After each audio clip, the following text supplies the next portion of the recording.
Car rental system. Car rental system என்ன அப்படின்னா, காரை வந்து ரிசர்வ் பண்ணணும். ரைட், கார் ரெண்டல் இருக்கு. அந்த கார் ரெண்டல் சிஸ்டம்ல வந்து நம்ம காரை பார்த்து காரை ரிசர்வ் பண்ணணும். ஸோ அப்போ என்னென்ன ரெக்குயர்மெண்ட் அப்படின்னா, ஃபர்ஸ்ட் திங் வந்து உங்களுடைய கார் ரெண்டல் சிஸ்டம் அப்படி இருக்கு அப்படின்னா, இதை இப்படி பாருங்க. Car rental system, car rental system கம்பெனில நிறைய கார் இருக்கும். ஓகே, நிறைய கார் ஸ்டோர் பண்ற மாதிரி இருக்கும். ஓகே, நிறைய கஸ்டமர்ஸ் இருப்பாங்க. கஸ்டமர்ஸ் நிறைய பேர் இருப்பாங்க. அந்த கார் ரெண்டல் சிஸ்டம் யூஸ் பண்ற கஸ்டமர்ஸ் லிஸ்ட் ஒன்று இருக்கும்.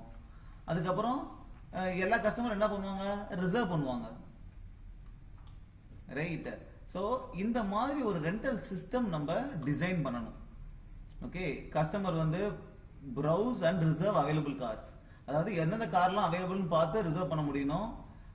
காருக்கு வந்து பார்த்தீங்கன்னா இந்த டேட்டாலாம் இருக்கணும், மேக்கு, மாடல், இயர், நம்பர்லாம் இருக்கணும். கஸ்டமர் வந்து காரை வந்து ஒரு கிரைடீரியா பேஸ் பண்ணி சர்ச் பண்ணலாம். எனக்கு இந்த டைப் ஆஃப் கார் தான் வேணும், இந்த பிரைஸ் குள்ள தான் வேணும், இந்த மாடல் மேக் தான் வேணும், இந்த கலர் தான் வேணும் அப்படின்னு அந்த கிரைடீரியா பேஸ் பண்ணி அவங்க ரிசர்வ் பண்ணலாம். அதுக்கப்புறம் ரிசர்வேஷனை கிரியேட் பண்ண முடியணும், மாடிஃபை, கேன்சல்லாம் பண்ண முடியணும். எந்தெந்த கார்லாம் அந்த காருக்கு அவைலபிள் அதை வந்து பார்க்க முடியும். ஃபார் எக்ஸாம்பிள், நீங்க ஒரு விஷயம் என்னன்னா, கார் அவைலபிலிட்டியை பொறுத்த வரைக்கும் நான் வந்து பாத்தீங்கன்னா today is 3rd September. Okay, 3rd செப்டம்பர்ல இருந்து 5th செப்டம்பர் வரைக்கும் நான் ஒரு காரை புக் பண்றேன். ஓகே, அடுத்த வாட்டி நான் அவைலபிள் கார்ஸ் பாக்குறேன். அவைலபிள் கார் பார்க்கும்போது நான் 7th to 9th வரைக்கும் எனக்கு வேணும். அப்ப 7th to 9th நான் பார்க்கும்போது இந்த ஒரு பர்டிகுலர் கார் வந்து இந்த 3rd to 5th September book ஆயிருக்கு. ஆனா அந்த கார் எனக்கு 7th to 9th அவைலபிளா இருக்கணும், அவைலபிளா காமிக்கணும். நான் என்ன டேட் கொடுக்கறனோ அந்த டேட்ல அது அவைலபிளா இருந்தா அவைலபிள்னு காமிக்கணும். ஓகே, சோ அதுக்கேற்ற மாதிரி நம்ம டிசைன் பண்ணணும். ஓகே, அப்புறம் நம்ம சிஸ்டத்துல கஸ்டமர் ஸ்டோர் பண்ண முடியணும், கார்ஸ் ஸ்டோர் பண்ண முடியணும், ரிசர்வேஷன் ஸ்டோர் பண்ண முடியணும், பேமெண்ட் இருந்தா பேமெண்ட்டை ஸ்டோர் பண்ண முடியணும். ஓகே, அப்புறம் நம்ம சிஸ்டத்துல வந்து பாத்தீங்கன்னா ஒரு கஸ்டமர் வந்து ரிசர்வ் பண்ணிட்டு இருக்கும்போது இன்னொரு கஸ்டமர் அதே டைம்ல ரிசர்வ் பண்ணலாம். ஒரே டைம்ல 2 கஸ்டமர் ரிசர்வ் பண்ணா என்ன பிரச்சனை? இந்த கஸ்டமர் ரிசர்வ் பண்ணும்போது ஒரு கார் ஒரே டைம்ல ரிசர்வ் பண்ணும்போது ஒரே கார் 2 பேருக்கும் அவைலபிளா காமிக்கும். இப்போ 2 பேருமே அந்த கார் ரிசர்வ் பண்ணிட கூடாது. சோ அதுதான் கன்கரண்ட் ரிசர்வேஷனை நீ என்ஷூர் டேட்டா கன்சிஸ்டன்சி. ஒரு காரு ஒரே கஸ்டமருக்கு ஒரே டேட்ல 2 பேருக்கும் அலோகேட் ஆகக்கூடாது. அதெல்லாம் நீங்க டேக் கேர் பண்ணணும். இதெல்லாம் தான் requirement of the car rental system. Okay, so இப்ப ரிக்வயர்மெண்ட் தெரிஞ்சிருச்சு. ரிக்வயர்மெண்ட் தெரிஞ்சதுக்கு அப்புறம் ஃபர்ஸ்ட் நம்ம என்ன பண்ணணும்? ஓகே, சோ சிஸ்டம் டிசைன்ல இந்த மாதிரி ஒரு ரிக்வயர்மெண்ட் கொடுத்துறாருங்க இன்டர்வியூவர். அப்ப நீங்க ஃபர்ஸ்ட் என்ன பண்ணணும் அப்படின்னா, அந்த ரிக்வயர்மெண்ட்ஸ் எல்லாம் கிளாரிஃபை பண்ணணும். ஏதாவது டவுட் இருக்கா அப்படின்னு நீங்க கிளாரிஃபை பண்ணணும். அப்படி சப்போஸ் உங்களுக்கு எல்லாமே கிளியரா இருக்கு, இப்ப இந்த இதுல பாத்தீங்கன்னா எல்லா அந்த ரிக்வயர்மெண்ட் ஸ்டெப் பை ஸ்டெப்பா கிளியரா கொடுத்துட்டாங்க, உங்களுக்கு எதுவும் டவுட்ஸ் இல்ல. டவுட்ஸ் இல்லைனாலும் நீங்க என்ன சொல்லணும்னா, உங்களுக்கு என்ன புரிஞ்சுது அப்படின்றத நீங்க இன்டர்வியூக்கு சொல்லணும். அப்ப என்ன புரிஞ்சுது அப்படின்னா, என்னென்ன யூஸ் கேசஸ், இந்த இதுக்கு என்னென்ன யூஸ் கேசஸ், நம்ம கஸ்டமரை ஆட் பண்ண முடியணும், கஸ்டமருக்கு ஆட், மாடிஃபை, டெலீட் இதெல்லாம் கொடுக்கணும். இந்த ஆப்ஷன்ஸ்லாம் கொடுக்கணும். ஓகே, அதாவது basically CRUD, create, read, update, delete அது கஸ்டமருக்கு கொடுக்கணும். ரைட். அதுக்கப்புறம் you have to do the same thing for car. Cars add பண்ண முடியணும், கார்ஸ் டெலீட் பண்ண முடியணும், கிரட் ஃபார் கார். ரீட்ல என்னன்னா, you have to read வந்து search available cars. அந்த பர்டிகுலர் டேட்ல அவைலபிளா இல்லையா, அந்த சர்ச் அவைலபிள் கார்ஸ் அதெல்லாம் கொடுக்கணும். ஓகே, அடுத்தது ரிசர்வேஷன். யூசுவலா எல்லாத்துக்குமே basic CRUD, create reservation, read what are the reservations, update a reservation, cancel reservation is delete a reservation. Right? இதெல்லாம் ரிசர்வேஷனுக்கு பண்ற மாதிரி இருக்கணும். ரிசர்வேஷன் பண்ணி முடிச்சோம்னா you should be able to make the payment. So payment module இருக்கும். So இதெல்லாம் தான் use cases. I see all the use cases. These are the use cases அப்படின்னு சொல்லிட்டு இதுல ஏதாவது உங்களுக்கு ஏதாவது do you want to add anything? So இந்த சிஸ்டம் வந்து நிறைய பேர் ஒரே டைம்ல ரிசர்வ் பண்ணாங்க அப்படின்னா டேட்டா இன்கன்சிஸ்டன்டா இருக்கக்கூடாது. ஒரே காரை 2 கஸ்டமருக்கு அலோகேட் பண்ணக்கூடாது ஒரே டேட். ஓகே, சோ அத ஹேண்டில் பண்ணணும் அப்படின்னு சொல்லிட்டு உங்களுக்கு என்ன புரிஞ்சுதோ இந்த யூஸ் கேசஸ் மாதிரி அத முதல்ல சொல்லிடணும். இப்போ இன்டர்வியூர் வந்து உங்ககிட்ட சரி ஓகேப்பா திஸ் இஸ் ஃபைன், இதை மட்டும் நீ டிசைன் பண்ணு அப்படின்னு சொல்லிட்டாங்க. So what is the next step? இதுதான் first step. So next step என்ன அப்படின்னா நீங்க இந்த என்டிட்டிஸை ஐடென்டிஃபை பண்ணணும். ஸோ நம்ம கேஸ்க்கு என்னென்ன என்டிட்டி இருக்கு? ஸோ நம்ம வந்து கஸ்டமருக்கு என்ன டேட்டா இருக்கும்? Name, email, password. Okay, if you want to show you can show date of birth, you can store driving license number if needed. Okay, so அந்த டேட்டாலாம் கஸ்டமர் உடைய என்டிட்டிஸ். ஸோ ஃபர்ஸ்ட் என்னென்ன entities மட்டும் பாருங்க, இந்த data இருந்தால் அப்புறம் பார்த்துப்போம். So customer தேவை, கார் டேட்டா சொல்றது கார் தேவை, ரிசர்வேஷன் என்னென்ன ரிசர்வேஷன் ஸ்டோர் பண்ணுறது ரிசர்வேஷன்ஸ் என்டிட்டி தேவை, அப்புறம் பேமெண்ட் என்டிட்டி. கரெக்ட். ஸோ இதை தான் ஃபர்ஸ்ட் ஐடென்டிஃபை பண்ணணும், என்னென்ன என்டிட்டிஸ் அப்படின்றத ஐடென்டிஃபை பண்ணணும். ஒன்ஸ் ஐடென்டிஃபை பண்ணா ஒரு என்டிட்டிக்கும் ஒரு கிளாஸ் போட்டு அந்த கிளாஸ் டிசைன் பண்ணணும். ஸோ கஸ்டமருக்கு என்ன data? Name, user name, password, driving licence number, அதெல்லாம். காருக்கு make, model, year, rent per day, number plate number. So அந்த டேட்டாலாம் கார்ல இருக்கும். ரிசர்வேஷன்ல எந்த கார் ரிசர்வ் ஆயிருக்கு, எந்த கஸ்டமர் ரிசர்வ் பண்ணியிருக்காங்க, ஓகே, எந்த டேட்ல இந்த டேட் ரிசர்வ் ஆயிருக்கு, what is the total price, இந்த டேட்டாலாம் ரிசர்வேஷன்ல இருக்கும். ரைட். பேமெண்ட்ல what is amount. Right. Payment வந்து கிரெடிட் கார்டு மூலமா பே பண்றோமா, டெபிட் கார்டு மூலமா பே பண்றோமா. Okay, so that details all should be there. So இந்த கிளாसेस முதல்ல நீங்க அடுத்து டிசைன் பண்ணிடணும். ஓகே, இப்போ டிசைன் பண்ணியாச்சு. டிசைன் பண்ணோம்னா next we are going to implementation. Okay, so இப்போ இம்ப்ளிமெண்டேஷனுக்கு வருவோம். சோ இம்ப்ளிமெண்டேஷனுக்கு வரும்போது யூசுவலா நம்ம எப்படி வந்து இம்ப்ளிமெண்ட் பண்ணுவோம் அப்படின்னா ஃபர்ஸ்ட் you will have நம்ம டேட்டா நிறைய ஸ்டோர் பண்ணணும்ல. நம்ம கார் ரெண்டர் சிஸ்டத்துல என்னத்த ஸ்டோர் பண்ணுவோம்? List of cars, list of customers, list of reservations. Okay, இந்த டேட்டா ஸ்டோர் பண்ற இடம் தான் ரெபாசிட்டரி. ஓகே, சோ கார் டேட்டாலாம் ஸ்டோர் பண்றதுக்கு car repository. Okay, customer data store பண்றதுக்கு customer repository. Okay, reservation store பண்றதுக்கு ரிசர்வேஷன் ரெபாசிட்டரி. அந்த மாதிரி ரெபாசிட்டரி கிரியேட் பண்ணிட்டோம் ஃபர்ஸ்ட். ஓகே, இத தான் நம்ம என்ன லேயர் சொல்றோம்னா டேட்டா அக்சஸ் லேயர். டேட்டாவை அக்சஸ் பண்ற லேயர். ஓகே, சோ இது எப்போதுமே டேட்டா தானே. சோ இந்த டேட்டா அக்சஸ் லேயரை முதல்ல நம்ம பண்ணிடலாம். ஓகே, அதுக்கு முன்னாடி இன்னொரு விஷயம் கூட பண்ணிடலாம். என்னன்னா பேசிக்கா இந்த மாடலை கிரியேட் பண்ணிக்கலாம். So you will be more clear. இந்த கிளாஸ் டிசைன் இதில் வந்துடும். மாடலில் என்ன அப்படி இருக்குன்னா கார் கிளாஸில் என்னென்ன டேட்டா இருக்கும்? Make, model, year, okay, number plate இதெல்லாம் இருக்கும். அதே மாதிரி கஸ்டமரில் name, date of birth, user name, password அதெல்லாம் இருக்கும். ரிசர்வேஷனில் அது மாதிரி டேட்டா. ஸோ இதெல்லாம் இந்த மாடல் டேட்டாவில் இருக்கும். ஓகே, ஸோ இந்த கிளாஸில் வந்து டேட்டா இருக்கும், அதோடைய கெட்டர் செட்டர்ஸ் இருக்கும். ஸோ இதுதான் மாடல். நான் கிளாஸுக்கு மட்டும் தான் போட்டிருக்கிறேன், காருக்கு மட்டும் தான் போட்டிருக்கிறேன். ஸோ மற்ற இதுக்கெல்லாம் வந்து நீங்கள் கோட் அடிச்சிக்கலாம். ஸோ காரை பொறுத்த வரைக்கும் make, model, year, licence plate, rents per day. இந்த இஸ் அவைலபிள் வந்து வேணுமா வேணாமான்னு நீங்கள் பார்த்துங்க. ஏன்னா ஒரு கார் ஒரு டேட்டில் புக் பண்ணாலே அது அவைலபிள் இல்லைன்னு சொல்லிட முடியாது. மற்ற டேட் அது அவைலபிள். ஸோ இந்த இஸ் அவைலபிள்ன்ற ஃபீல்ட் தேவைப்படலாம். அப்புறம் கெட்டர் செட்டர்ஸ். கெட்டர் செட்டர்ஸ்னா ஃபங்க்ஷன்ஸ். இதெல்லாம் பிரைவேட், கரெக்டாக? அப்போ வெளியே இருந்து அசஸ் பண்ண முடியாது. அதனால you will have functions to get the data and to set this data. Okay, and the constructor. இந்த ஆப்ஜெக்ட் கிரியேட் பண்ணும்போது காருக்கு ஆப்ஜெக்ட் கிரியேட் பண்ணும்போது கால் ஆகிற ஃபங்க்ஷன். ஓகே, அப்புறம் இதுல வேற ஏதாவது இப்போ நீங்க சப்போஸ் இந்த ஆப்ஜெக்ட் நான் பிரிண்ட் பண்றேன்னு வச்சுங்க. ஜஸ்ட் இதுக்கு ஒரு ஆப்ஜெக்ட் நான் கிரியேட் பண்ணியிருக்கேன். Okay, for example car C object அப்படின்னு போட்டு ஒரு ஆப்ஜெக்ட் கிரியேட் பண்றேன். நியூ ஆஃப் கார் அப்படி ஒரு ஆப்ஜெக்ட் கிரியேட் பண்ண இந்த டேட்டா எல்லாம் பாஸ் பண்றேன். இந்த ஆப்ஜெக்ட் கிரியேட் பண்ணிட்டேன். இந்த ஆப்ஜெக்ட் கிரியேட் பண்ணிட்டு நான் பாட்டு system dot out dot println அப்படின்னு போட்டு இந்த ஆப்ஜெக்ட் கொடுத்தா என்ன பிரிண்ட் ஆகும்? ஜாவாக்கு எப்படி தெரியும் இந்த ஆப்ஜெக்ட் பிரிண்ட் பண்ணணும்னு சொல்லி?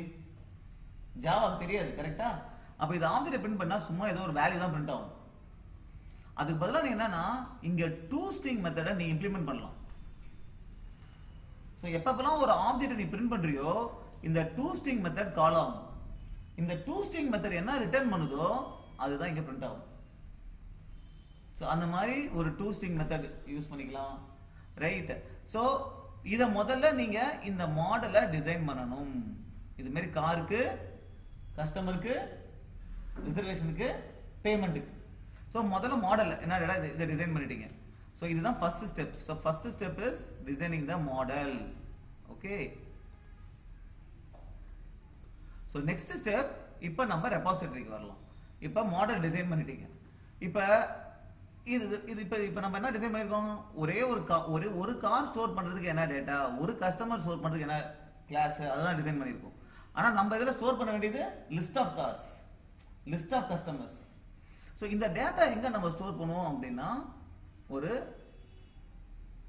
காரை பொறுத்த வரைக்கும் சொல்றேன் நான், கார் ரெபாசிட்டரி. கார் ரெபாசிட்டரியில இந்த டேட்டாவை ஸ்டோர் பண்ண போறோம். ஓகே, இந்த கார் டெபாசிட்டரி வந்து நம்ம டேட்டாவை அப்ப கார் ரெபாசிட்டரியில வந்து என்ன இருக்கும்? சில ஃபங்க்ஷன்ஸ் இருக்கும் காரை மேனிபுலேட் பண்றதுக்கு. என்னென்ன ஃபங்க்ஷன்ஸ் இருக்கலாம்? Search for a car, add a car, update a car, delete a car. இந்த ஃபங்க்ஷன்ஸ் தான் இருக்கும் கார் ரெபாசிட்டரியில. ஓகேவா? ஆனா டேட்டா ஆக்சுவலா எங்க ஸ்டோர் ஆயிருக்கலாம்? ஆக்சுவலா டேட்டா வந்து மெமரியில ஸ்டோர் ஆயிருக்கலாம். சோ மெமரி ரெப்போ அப்படின்னு ஒரு கிளாஸ் வச்சுக்கலாம். இல்ல அந்த டேட்டா வந்து நம்ம போய் டேட்டா பேஸ்ல ஸ்டோர் பண்ணலாம். அப்ப டிபி ரெப்போ அப்படின்னு ஒரு கிளாஸ் வச்சுக்கலாம். சோ இது வந்து ஒரு இன்டர்ஃபேஸ். இது வந்து சில ஃபங்க்ஷன்ஸ் எல்லாம் சொல்லும். Search for a car, update a car, delete a car. அந்த ஃபங்க்ஷன்ஸ் எல்லாம் இம்ப்ளிமெண்ட் பண்றது தான் இந்த மெமரி ரெப்போ இல்லனா டிபி ரெப்போ. ஓகே, அப்ப இந்த மெமரி ரெப்போல தான் லிஸ்ட் ஆஃப் கார்ஸ் இருக்கும். இங்க தான் அந்த லிஸ்ட் ஆஃப் கார்ஸ் இருக்கும். ஓகே, சோ முதல்ல அப்ப இந்த லிஸ்ட்ல தான் போய் நம்ம ஆட் பண்ண போறோம். இங்க வந்து ஆட் கார் ஃபங்க்ஷன்ஸ் இருக்கும். இங்க லிஸ்ட் ஆஃப் கார்ஸ் இருக்கும். ஆட் கார் ஃபங்க்ஷன்லாம் ஆக்சுவல் இம்ப்ளிமெண்டேஷன் இங்க தான் இருக்கும். சோ ஃபர்ஸ்ட் நம்ம இத தான் போய் இம்ப்ளிமெண்ட் பண்ணணும். ஓகே, அதே இங்க என்ன இருக்கும்? அதே ஆட் கார் இருக்கும் இங்கேயும். ஆனா ஆட் கார் இங்க என்ன பண்ணும்? போய் டேட்டா பேஸ்ல போய் ஆட் பண்ணும். இங்க என்ன பண்ணும்? இந்த கிளாஸ்லயே ஒரு லிஸ்ட் இருக்குல்ல, இந்த லிஸ்ட்ல போய் ஆட் பண்ணும், மெமரியில போய் ஆட் பண்ணும். ஓகே, சோ நம்ம இத தான் இம்ப்ளிமெண்ட் பண்ண போறோம். சோ முதல்ல இத வந்து பண்ணி முடிங்க. இந்த கார் ரெபாசிட்டரி இருக்கா, இதெல்லாம் வந்து இன்டர்ஃபேஸா இருக்கும். இந்த கார் ரெபாசிட்டரி, கஸ்டமர் ரெபாசிட்டரி இன்டர்ஃபேஸா இருக்கும். ஆக்சுவல் இம்ப்ளிமெண்டேஷன் மெமரி ரெப்போல இருக்கும். ஓகே, சோ இதுதான் வந்து டேட்டா அக்சஸ் லேயர் நான் முன்னாடியே சொன்ன மாதிரி. ஓகே, இங்க வந்து கார் ரெப்போக்கு அப்புறம் நீங்க வந்து மெமரி ரெப்போ டாட் ஜாவாவும் போடணும். மெமரி கஸ்டமர் ரெப்போ டாட் ஜாவாவும் போடணும். அதுல தான் ஆக்சுவல் இம்ப்ளிமெண்டேஷன் இருக்கும். சோ இத முதல்ல பண்ணி முடிங்க. ஃபர்ஸ்ட் இத பண்ணி முடிச்சிட்டீங்களா? இத பண்ணி முடிச்ச உடனே இந்த ரெபாசிட்டரியை யார் யூஸ் பண்ணுவா, யார் வந்து காரை ஆட் பண்ணுவா, டெலீட்லாம் பண்ணுவா அப்படின்னா it will be used by, இது எல்லாத்தையும் யார் யூஸ் பண்றா அப்படின்னா it will be used by service. இதுதான் சர்வீஸ். சர்வீஸ் வந்து இதை யூஸ் பண்ணும். ஓகே, அப்ப சர்வீஸ் கார் சர்வீஸ்ல வந்து டைரக்டா வந்து இந்த கார் ரெபாசிட்டரி இருக்கும்.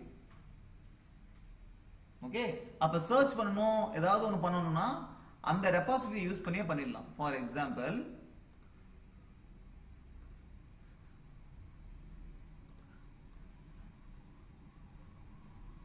சர்வீஸ்ல பாத்தீங்க அப்படின்னா ஓகே, இது இந்த கார் ரெபாசிட்டரின்றது நான் ஒரு இன்டர்ஃபேஸ் சொன்னேன்னா பாருங்க, அந்த இன்டர்ஃபேஸ் இங்க இருக்கு. அந்த இன்டர்ஃபேஸ் என்ன ஃபங்க்ஷன் இருக்கு? Get all cars, get car by number plate, search car, add, update, delete. இந்த ஃபங்க்ஷன்ஸ்லாம் இந்த இன்டர்ஃபேஸ்ல இருக்கும். இதை இம்ப்ளிமெண்ட் பண்றது எது? நம்ம இன் மெமரி கார் ரெபாசிட்டரி. அதுல என்ன இருக்கும்? நான் சொன்ன மாதிரி ஒரு லிஸ்ட் ஆஃப் கார்ஸ் இருக்கும். ரைட். அப்ப இந்த இன் மெமரியில போய் தான் நம்ம என்ன பண்ணோம்? கெட் கால் கார்ஸ்னா எல்லா கார்ஸ் அந்த ஹோல் லிஸ்டையும் கொடுத்துருவோம். ஓகே. கெட் பை லைசன்ஸ் பிளேட்னா அந்த லைசன்ஸ் பிளேட் வச்சு சர்ச் பண்றோம். ஓகே. சர்ச் பண்ணி இருந்துச்சுன்னா அதை கொடுக்குறோம், இல்லைன்னா நல் ரிட்டர்ன் பண்றோம். ஓகே. இதெல்லாம் ஷார்ட் ஃபார்ம். ஒரு லிஸ்ட்ல நம்ம சர்ச் பண்றதுக்கு அது ஸ்ட்ரீமா மாத்தி நம்ம சர்ச் பண்ணி ஃபில்டர் பண்ணலாம். ஓகே. இல்ல நீங்க லூப் அடிச்சும் பண்ணலாம். சோ இந்த ஆக்சுவல் இம்ப்ளிமெண்டேஷன் எல்லாமே எங்க இருக்கு? Search car for given criteria. அது எல்லாமே இந்த இன் மெமரி ரெப்போர்ட் தான் இருக்குது. ஏன்னா நம்ம ரெபாசிட்டரியில போய் தான் தேட முடியும். டேட்டா எங்க இருக்கோ அங்க போய் தான் தேட முடியும். டேட்டா எங்க இருக்கு? ரெபாசிட்டரியில இருக்கு. சோ டேட்டா எங்க இருக்கிறத நம்ம இங்க பிரிச்சுட்டோம் ரெபாசிட்டரி. சோ இங்க போய் தான் தேடணும். சோ ஆக்சுவல் ஃபங்க்ஷன்ஸ் எல்லாம் இங்க தான் இம்ப்ளிமெண்ட் ஆயிருக்கு. ஓகேவா? சரி, யார் இந்த ரெபாசிட்டரியை யூஸ் பண்றது? சர்வீஸ். அப்ப சர்வீஸ்ல பாத்தீங்கன்னா அந்த கார் ரெபாசிட்டரி, கார் சர்வீஸ்ல ஒரு கார் ரெபாசிட்டரி இருக்கும். நம்ம சர்வீஸ் ஆப்ஜெக்ட் கிரியேட் பண்ணும்போதே அந்த கார் ரெபாசிட்டரியை பாஸ் பண்ணி அப்பதான் கிரியேட் பண்றோம். சோ சர்வீஸ் இருக்கணும்னாலே கார் ரெபாசிட்டரி இருக்கும். ஓகேவா? அப்ப இது வந்து கம்போசிஷன். ஓகே. கம்போசிஷன் நம்ம அசோசியேஷன், அக்ரிகேஷன், கம்போசிஷன்லாம் பார்த்தோம்ல. ஒரு கிளாஸுக்கு ஒரு கிளாஸுக்கு என்ன கனெக்ஷன் அப்படின்ட்டு. அப்ப சர்வீஸ்க்கும் கார் ரெபாசிட்டரிக்கும் கனெக்ஷன் வந்து composition. It composed of car repository. அதாவது car service has a car repository. ஓகேவா? அப்ப ரெபாசிட்டரி இல்லாம கார் சர்வீஸ் இருக்காது, இருக்கிறது வேஸ்ட். அதுதான் கம்போசிஷன் அப்படின்னு சொல்லுவோம். ஓகே. இப்ப நம்ம சர்ச் பண்றோம். நம்ம என்ன பண்ணுவோம்? இந்த சர்வீஸ்ல இந்த சர்வீஸை யூஸ் பண்ணி தான் காரை சர்ச் பண்ணுவோம். இந்த சர்வீஸை யூஸ் பண்ணி தான் காரை ஆட் பண்ணுவோம், எல்லாமே பண்ணுவோம். ஆனா சர்வீஸ் என்ன பண்ணும்? அப்படியே கார் ரெபாசிட்டரியோட ஃபங்க்ஷனை கால் பண்ணிடும். ஏன்னா சர்வீஸ்ல இந்த கார் ரெபாசிட்டரி இருக்கு. ஸோ இங்க ஏதாவது கால் வந்துச்சுன்னா கார் ரெபாசிட்டரி இதுல இருக்கா, அதை யூஸ் பண்ணி அந்த கரஸ்பாண்டிங் ஃபங்க்ஷன் கால் பண்ணும். அது ரிட்டர்ன் பண்ணுச்சு அப்படின்னா இந்த கார் ரெபாசிட்டரி என்ன ரிட்டர்ன் பண்ணுதோ அது வந்து அதை அப்படியே நம்ம சர்வீஸ் அப்படியே ரிட்டர்ன் பண்ணிடும். கரெக்டா? சரி, இப்ப சர்வீஸை யூஸ் பண்ணி தான் நம்ம காரை தேடுறோம், மாடிஃபை பண்றோம். சர்வீஸை யூஸ் பண்றது யாரு அப்படின்னா, இந்த சர்வீஸை யூஸ் பண்றது சர்வீஸை யார் யூஸ் பண்றா அப்படின்னா, it is used by controller. அப்ப கண்ட்ரோலருக்குள்ளார சர்வீஸ் இருக்கும். அப்ப கண்ட்ரோலர் ஆப்ஜெக்ட் கிரியேட் பண்ணணும் அப்படின்னா சர்வீஸ் ஆப்ஜெக்ட் கிரியேட் பண்ணி அதை கண்ட்ரோலர் பாஸ் பண்ணி தான் கிரியேட் பண்ண முடியும். ஓகே. சோ அந்த கோட பார்ப்போம். கண்ட்ரோலர்ல சர்வீஸ் இருக்கு. இப்ப கண்ட்ரோலர்லயும் காரை சர்ச் பண்ணலாம். அப்ப கண்ட்ரோலர் என்ன பண்ணுது? சர்வீஸ் உடைய கார் சர்ச்சை கூப்பிடுது. சர்வீஸ் என்ன பண்ணுது? கார் ரெபாசிட்டரியோட சர்ச் இதை கூப்பிடுது. கரெக்டா? இந்த ரெபாசிட்டரி லிஸ்ட் ஆஃப் கார்ஸ் கொடுக்குது. லிஸ்ட் ஆஃப் கார்ஸ் அந்த repository goes to service. Service வந்து இந்த லிஸ்ட் ஆஃப் கார்ஸ் கண்ட்ரோலர் கொடுக்குது. கண்ட்ரோலரை யார் கூப்பிடுறா அப்படின்னு பாத்தீங்கன்னா அதுதான் உங்களுடைய மெயின் ஃபங்க்ஷன். உங்க அப்ளிகேஷனை யார் யூஸ் பண்றாங்களோ அவங்க. உங்க அப்ளிகேஷனை வந்து ஒரு main function, Java main function use பண்ணுச்சுன்னா அங்க இருந்து கண்ட்ரோலர் யூஸ் பண்ணுவ. இல்லைன்னா உங்க அப்ளிகேஷன் வந்து ஒரு HTTP ரிக்வெஸ்ட் வருது லிஸ்ட் ஆஃப் கார்ஸ் வாங்குறதுக்கு அப்படின்னா அது கண்ட்ரோலர் வரும். சோ உங்க அப்ளிகேஷனுடைய அசஸ் பாயிண்ட் வந்து இந்த கண்ட்ரோலர் தான். ஓகே. சோ இந்த மாதிரி தான் நீங்க இம்ப்ளிமெண்டேஷன் டீடைல்ஸ்க்கு போகணும். அப்ப இம்ப்ளிமெண்ட் பண்ணும்போது முதல்ல இந்த ரெபாசிட்டரியை இம்ப்ளிமெண்ட் பண்ணுங்க. அப்புறம் அதுக்கப்புறம் சர்வீசஸ் எல்லாம் ரொம்ப சிம்பிள். சர்வீசஸும் கண்ட்ரோலர் டிசைன் பண்றது ரொம்ப சிம்பிள். சர்வீஸ் என்ன? ஒரு ஆப்ஜெக்ட் கண்ட்ரோலருக்கு என்ன? சர்வீஸ் ஆப்ஜெக்ட் கிரியேட் பண்ணிட்டு அந்த சர்வீஸ் ஃபங்க்ஷனை கால் பண்ணணும், அவ்வளவுதான். சர்வீஸ் என்ன இருக்கும்? என்ன பண்ணுவேன்? ரெபாசிட்டரி ஃபங்க்ஷனை கால் பண்ணுவோம், அவ்வளவுதான். வேற ஒண்ணுமே இல்ல. ரெபாசிட்டரியில தான் actual implementation of the function இருக்கும். ஏன்னா அங்கதான் டேட்டா இருக்குது, அங்கதான் நீ போய் காரை சர்ச் பண்ண முடியும். ஓகே. சோ இதுதான் உங்களுடைய கம்ப்ளீட் மேப். இந்த மாதிரி தான் டிசைன் பண்ணணும். நாளைக்கு இதே என்னுடைய அப்ளிகேஷனையே டேட்டாவை நான் டேட்டா பேஸ்ல டிபி ரெப்போர்ட்ல ஸ்டோர் பண்ணணும்னா நான் என்ன பண்ணணும் பாருங்க, எவ்வளவு ஈஸியா வேலை முடியும். ஸோ இப்போ என் அப்ளிகேஷனை யூஸ் பண்ணா என்ன பண்ணணும்? ஃபர்ஸ்ட் நான் ரெபாசிட்டரி கிரியேட் பண்ணணும். கரெக்டா? ஃபர்ஸ்ட் எனக்கு என்ன இன் மெமரி ரெபாசிட்டரி. என் அப்ளிகேஷனுக்கு கார் ரெபாசிட்டரி கிரியேட் பண்ணணும், customer reservation repository, payment repository create பண்ணணும். Okay, so car repository create பண்ணிட்டேன். ரெபாசிட்டரி கிரியேட் பண்ணதுக்கு அப்புறம் சர்வீஸ் கிரியேட் பண்றேன். கார் சர்வீஸ் கிரியேட் பண்ணும்போது நான் என்ன ரெபாசிட்டரி அதை பாஸ் பண்றேன். அது வந்து இந்த சர்வீஸ்க்கு சர்வீஸ் கிரியேட் பண்ணிட்டேன். ஒன்ஸ் நான் சர்வீஸ் கிரியேட் பண்ணதுக்கு அப்புறம் ஐ அம் கிரியேட்டிங் கண்ட்ரோலர். என்ன சர்வீஸ் பண்ணணும் அதை வச்சு. ஓகேவா? இப்போ கண்ட்ரோலர் கிரியேட் பண்ணிட்டேன்னா அதுக்கப்புறம் என்ன பண்ணலாம்? என் அப்ளிகேஷன் யூஸ் பண்ண ஆரம்பிச்சிடலாம். கார் கண்ட்ரோலர் கிரியேட் பண்ண என்ன பண்ணலாம்? அந்த கண்ட்ரோலர் வச்சு கார் ஆட் பண்ணலாம், மாடிஃபை பண்ணலாம், டெலிட் பண்ணலாம். கரெக்டா? அப்ப சர்ச் ஃபார் கார்ஸ் அப்படின்னா என் கார் கண்ட்ரோலர் யூஸ் பண்ணிப்பேன். நான் ஒரு கஸ்டமர் ரெஜிஸ்டர் பண்ணணும்னா கஸ்டமர் கண்ட்ரோலர் யூஸ் பண்ணிப்பேன் மெயின் ஃபங்க்ஷன்ல இருந்து. ரிசர்வேஷன் கிரியேட் பண்ணணும்னா ரிசர்வேஷன் கண்ட்ரோலர் யூஸ் பண்ணிப்பேன். ஓகே, இதுவும் அதே மாதிரி தான். இந்த கிரியேட் ரிசர்வேஷன் கண்ட்ரோலர் இருக்குமா? கிரியேட் ரிசர்வேஷன் கண்ட்ரோலர் இருக்குமா? இது வந்து பாத்தீங்கன்னா சர்வீஸ் கிரியேட் ரிசர்வேஷன் கால் பண்ணும். சர்வீஸ் வந்து ரெபாசிட்டரி கிரியேட் ரிசர்வேஷன் கால் பண்ணும். ரெபாசிட்டரிக்கு ரிசர்வேஷன் ரெபாசிட்டரி வந்து ஆக்சுவலா போயிட்டு ஒரு ரிசர்வேஷன் அந்த லிஸ்ட்ல ஆட் பண்ணும். Right, this is how it will work. Right, reservation create பண்ணதுக்கு அப்புறம் ப்ராசஸ் பே பண்ணிடலாம். ஓகே, உங்க அப்ளிகேஷன்ல இது வந்து பாத்தீங்கன்னா ஒரே ஒரு கஸ்டமர் தான் கிரியேட் பண்ணுது, ஒரு காரை சர்ச் பண்ணுது, அந்த காரை வச்சு ரிசர்வ் பண்ணிடுது. ஓகே, பட் உங்க அப்ளிகேஷன் எப்படி இருக்கணும்? நீ உங்க அப்ளிகேஷன் வந்து you should give you an option. உங்க அப்ளிகேஷன் குள்ள போனீங்கன்னா option 1 create customer, option 2 search for available cars, search, option 3 add a reservation, option 4 delete a reservation, option 5 cancel reservation. So இந்த ஆப்ஷன்ஸ்லாம் கொடுக்குற மாதிரி இருக்கும். ரைட், கஸ்டமரை டெலிட் பண்ணலாம், ஆட் பண்ணலாம் அப்படின்ற மாதிரி. சோ அப்ப வந்து கஸ்டமர்ஸையும் லிஸ்ட் ஆஃப் கஸ்டமர்ஸையும் பார்க்குற மாதிரி இதெல்லாம் கொடுக்கணும். ரைட், அப்ப நீங்க சர்ச் ஃபார் கார் போடுறீங்க, சர்ச் பண்ணும்போது you have to give the date. அந்த டேட்டுக்குள்ளார என்னென்ன கார்லாம் அவைலபிளோ அந்த கார்லாம் லிஸ்ட் பண்ணணும். நீங்க காருக்கு ஒரு ஐடி வச்சுக்கலாம். அப்ப அந்த ஐடியை போட்டு இல்ல நம்பர் பிளேட் கூட யூஸ் பண்ணிக்கலாம். அந்த நம்பர் பிளேட் போட்டு நீ ரிசர்வ் பண்ணணும். இந்த கார் எனக்கு ரிசர்வேஷன் வேணும், இந்த டேட் இந்த டேட்டு. அப்ப ரிசர்வேஷன் முடிஞ்சதுக்கு அப்புறம் you should make a payment. நீங்க பாருங்க, பே பண்ணும்போது பாருங்க என்ன பண்றோம், என்ன ரிசர்வேஷன், எனக்கு என்ன ரூபா, எந்த டேட்ல பே பண்றேன், அது என்ன பண்ணும், அந்த பேமெண்ட் கண்ட்ரோலர் வந்து அதே பேமெண்ட் கண்ட்ரோலர் வந்து பேமெண்ட்டை ப்ராசஸ் பண்ணும். ஓகே, ஸோ இந்த பேமெண்ட்ல என்ன பண்ணணும், பேமெண்ட் ரெபாசிட்டரியில் இந்த ரிசர்வேஷனுக்கு இவ்வளவு பேமெண்ட் நடந்திருக்குது, இந்த கஸ்டமர் பே பண்ணிருக்கா நோட் பண்ணணும். Okay, so this is how you have to go about the design and implementation. once implementation முடியுது அப்படின்னா நீங்க அடுத்தது என்ன பண்ணணும்னா பண்றதுக்கு முன்னாடியே, இம்ப்ளிமெண்டேஷன் பண்றதுக்கு முன்னாடியே ஏதாவது ஒரு பிரச்சனை வருது, அதை எப்படி ஹேண்டில் பண்ணுவது. கஸ்டமர் என்டர் பண்றான் டீடைல்ஸ் கரெக்டா, அவன் என்டர் பண்ணும்போது அவன் ஏதோ டீடைல் என்டர் பண்ணலாம். எனக்கு 29th February புக் பண்ணுங்க அப்படின்ட்டு. 29th February இருக்காது, லீப் இயர் இல்லைனா அந்த எக்ஸம்ஷன்லாம் நீ ஹேண்டில் பண்ணணும்.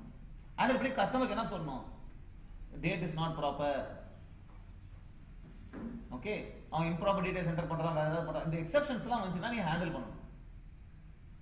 அப்புறம் எட்ஜ் கேஸ்லாம் ஒர்க் ஆகணும்.